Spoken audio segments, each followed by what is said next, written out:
Hello and welcome to Impact Africa, our online talk show where we celebrate and have conversations with diverse people and organizations who are impacting lives and communities positively. In addition, we use the platform to highlight and celebrate events, people, places, and positive news. My name is Dr. Kemi Akiode Adebayo, known as Dr. Mama K. In today's program, we continue to celebrate Nigeria's Independence Month for October 2023. This is the part 2. Yes, one fact about Nigeria is the fact that Wole Soyinka, an elderly Pa Wole Soyinka, I will say, who is from my state, Ogun State, in Nigeria, was the first African who won the Nobel Prize for Literature in 1986. So yes, Nigerians are doing great things all over the world, not just in Nigeria, in Kenya, in South Africa, and everywhere in the world. I could name a lot of examples. So yeah, in today's event program, as we say, don't mind me, it's like an event already. We are going to be celebrating two amazing, yes, everybody we have on our program, they are indeed amazing. I'm not just saying it. Guests who are interviewed at some point, and just to show a snippet of some of the questions, that I asked, of them. So let me start first to introduce Dr. Babatunde, known as Babs Omotowa. He is an international oil and gas executive, and as well of late, he is a chancellor of a university in Nigeria. He is based in the UK, Europe, and Nigeria because he shuttles between those three. And the title of our full conversation was From Storeroom to Boardroom, which was actually the name of his book, which has been top ranked amongst the books you need to read. If you love reading, you need to read about this amazing young man. And our second guest, which we are featuring today's program, is Otunba, Dolanimi, Babafemi, Olabamidele, Ogutuga. He is a retired chartered accountant based in Lagos, Nigeria, and the title of the full conversation we had was True to Yourself. Disclaimer, he is my uncle. I have all these famous VVIP family members all around the world. So yes, don't joke with me. Make una no joke, as we say in Nigeria.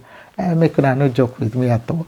But yes, these are two amazing people that I respect a lot. And let's enjoy the conversation I had, just a little bit snippet, with Dr. Babatunde Babs Omotowa, where I was asking him, for somebody who has been in the oil and gas industry for so long, what were some of the challenges, that he faced? Enjoy. What has been some of the challenges, for you? Because I'm sure that's one of it, and some of the risks you've taken over the years. And how have you managed them? Indeed. So, I think, as you rightly said, Mama K, the family challenges was, for me, the most challenging because, as you can imagine, it's emotional. It's the core of us as human beings, as a family. And being away from my children, especially in their grown-up years, was quite challenging because what you don't want is that your children grow up and they don't know you very well. And when you then grow up, you really start to struggle to make a connection with them. And so for me, I needed to prioritize that at some point, and I did that.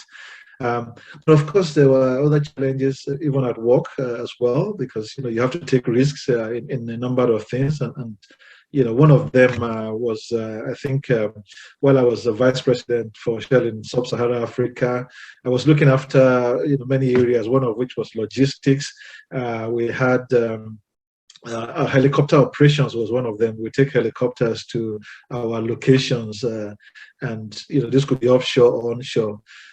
For about 40, 50 years till then, these services were provided by an international foreign player. And of course, it became a monopoly. They became quite, very, they were just take it or leave it type things that they told us then. So, but when I got to the role, I told, we should have local players who should be able to also provide the support. So started working with my team, and we identified some local players. We told them what our standards were, and gave them a roadmap to what they needed to do to meet that. Two of them worked very, very hard. Really partnered with others, learned quite a lot, and at some point they became credible. We evaluated them along with our head office in Europe, and they were qualified to participate in the tender. We did that tender, and they came out the most commercially competitive because, of course, the foreign players were already, very monopolistic. So at this point, they was then prepared to award the contract to a local company for the first time in 50 years, and helicopter is a safety safety critical area. And so my boss, an expatriate, called me to his office just before I made that award and said, "Are you really sure about what you're doing?" And I said, "Well, we have evaluated them. They are good. We brought our head office to evaluate them. They passed them, so they are commercially the best. So we go ahead." And he said, "Well, if there's any accident, you will, that will be the end of your career. I'm sure you know that." And I said, yeah, I'm sure, but we have done due diligence. So you need to be able to take a risk and prepare to take the risk. He says, really think it through. So I said, well, the only thing I will add is that apart from awarding to them, I will want Shell to also loan them $85 million. And he thought, are you crazy? Why would we loan them money? But I said, they have to they should buy new aircraft. They are trying to hire aircraft. I think that's the risk that I can see. And this is something not normally done, because you just give them the yeah, but you are now asking for a loan for them to be able to. Okay. Yes. And no such loan had ever been granted to a local company. It's unheard of. But I said, we needed to do that, and so I pursued that with the head office in Holland, and I succeeded in getting that. And so we loaned this we awarded the contract, we paid the company the $85 million, and this was now then hopefully they perform. But I was confident that we had done enough work, and the company went on to perform well. They've done about 12 years now, even way long after. And did they return the loan? Did they return the loan? All of that was repaid.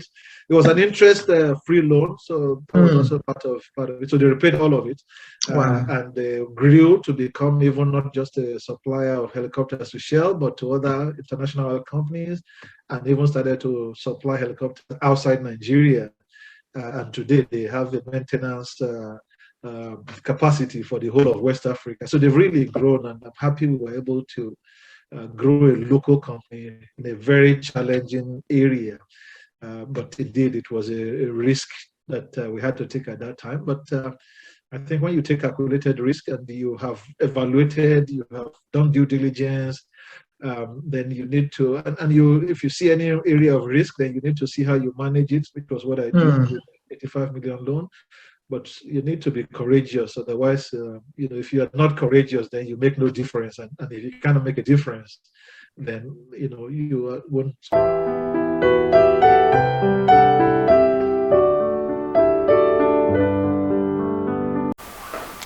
Dr. Babs, thanks for being so real, with us, sharing some of the challenges for you, but your main challenges for you at that time was family, because you were away most of the time and not being able to see your family and children while they were growing up. And that was probably a sacrifice as a father and the breadwinner you had to make. And I hope, others will please go and watch the full interview conversation that we had, which would definitely inspire you, because I had an awesome time, and I was so humbled just listening this to Dr. Babs. Okay, for our next featured guest, Otunba Ogutuga, I was asking him about life lesson, they wanted to share, because yes, he's over 80, going to 90, 87, I believe, that it will give any young person. And there's so much, to tap from our elderly citizens. Enjoy. But as a Nigerian, I just want to say, what are you mostly proud of as a Nigerian for you? What are you mostly proud of, sir? What makes you proud as a Nigerian, Daddy? What is it about Nigeria that makes you proud? That Makes you proud as a Nigerian? well, we are not where we should be. I think we could do better than we are. That's what it is. With the election coming up, Daddy, what do you think? With the election coming up, I hope we don't go and blow it all up. Nigeria is a good country, but the people are not as good as they make themselves to be. If we are good, diligent, Nigeria should be a place where we should all enjoy. Yes. Yes. And I know you've traveled around the world, even around Africa, as it is as well. So can you maybe share with us your favorite country or city where you've been? Your favorite place, Daddy? Your favorite place outside Nigeria? Your favorite place outside Nigeria? Well, I suppose UK would be, Okay. maybe because I was there for about 6-7 years. But I seem to have traveled very widely. Yes, sir. So where else, Daddy? Where else?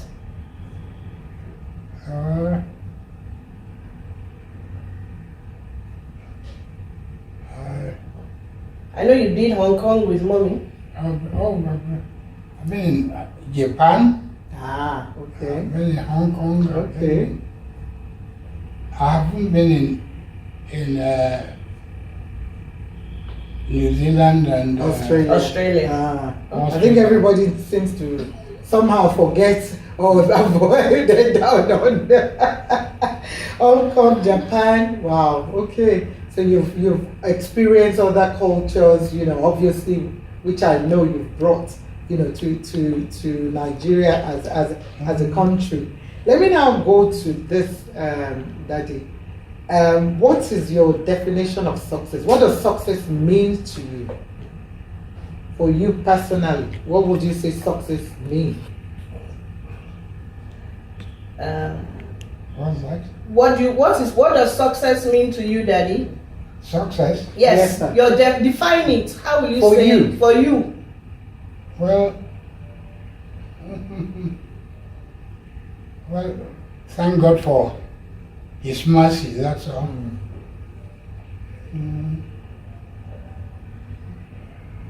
So in terms of leadership, I know that you're the firstborn of many. 16 of them. She said leadership, In Daddy. terms of leadership. Yeah, the firstborn. You're the firstborn of so many. Of 16. I think 16. And then within your profession, as well as a chartered accountant, you were a leader, managing partner, and so on.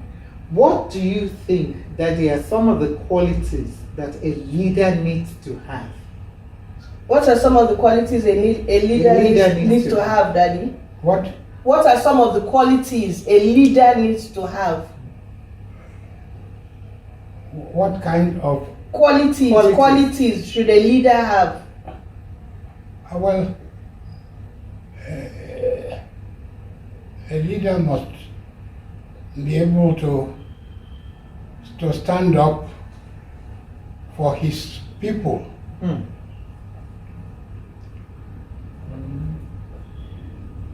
Okay. What else, Daddy? What else should a leader do?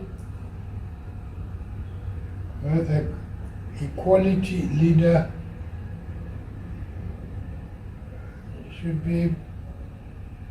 should have sympathy for his people.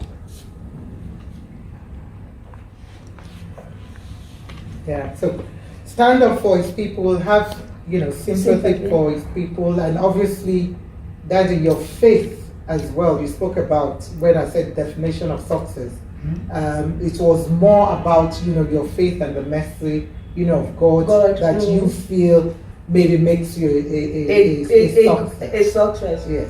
So I will now finish with, I have two more questions and we'll be finished. This one before I finish with, Daddy, you've been an accountant, you worked in Inland Revenue, you've been a father, hands-on father, and an hands-on grandfather, as well. What are some of the life lessons for you, at this age that you want to share with our young ones? Daddy? Okay, so I'm helping Daddy. Yes. Okay, so Daddy Kemi says, what will you tell the young fathers of today? What, from your experience, what will you tell the young fathers of today? With your plenty children and grandchildren? Well, they really should love their children, and of course discipline is important. I mean, an undisciplined father cannot discipline his children. That is the important thing. Because if we have quality fathers, then we'll have quality children. Very, very insightful, short, to the point. Love, obviously, discipline. And then my final question, because I know Daddy has been really patient with me today, and I don't want to milk it. My final question is on issues. I don't know whether you are aware of any issues that Daddy has always been passionate, about, apart from church, because I know you said he served, he serves diligently, even up till now, probably. So are there issues for him that he has always been, something needs to be done, and what can be done? Maybe we can hear from him. What else can be done? Okay, but stop, Daddy. What are the things that you think can be corrected, can be made better generally, right? Yeah.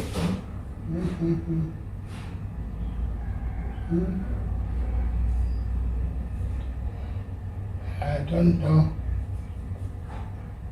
Like what? You were saying earlier on about Nigeria. We spoke about Nigeria, family. Generally, Daddy, just think, what do you think? Because now crime has gone up, unemployment is high. The way Nigeria is, what do you think if we correct this? If we correct one thing, it will help, it will lead to other things to make Nigeria better. Let's use Nigeria as an example. Well,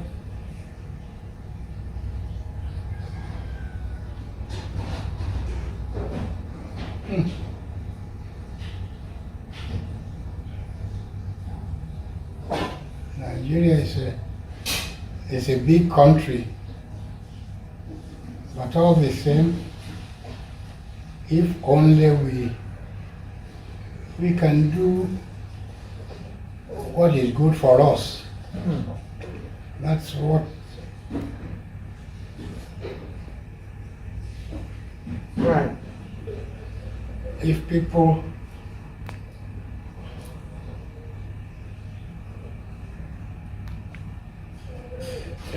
can be honest to themselves and live quality life. Yes, Otunba Ogutuga, very, very wise words that yes, parents should love their children and as well to discipline them, because it is important. When you have a quality father, you have quality children. And I believe strongly that love indeed is the basis of everything. The same way you will scold a child is the same way you will correct him or her. And having love as a foundation is indeed, one that one could work with. And in this day and age, with everything else going on, so much people need love. Okay, that's all we've got time for today. What an humbling experience for me. And just to recap, on our two featured guests, Dr. Babs Omotowa and Otunba Dolanimi Ogutuga.